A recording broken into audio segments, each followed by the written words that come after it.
उत्तिष्ठ करुणापूर्णे लोकानां शुभदायिनी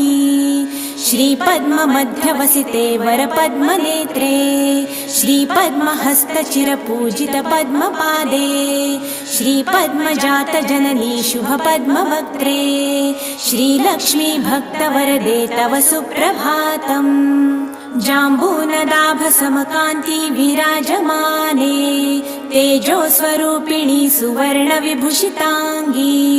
संवर्णवस्त्रपरिवेष्टितदिव्यदेहे श्रीलक्ष्मी भक्तवरदे तव सुप्रभातम्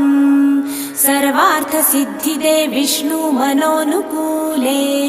सम्प्रार्थिताखिलजनावनदिव्यशीले दारिद्र्यदुःखभयनाशिनी भक्तपाले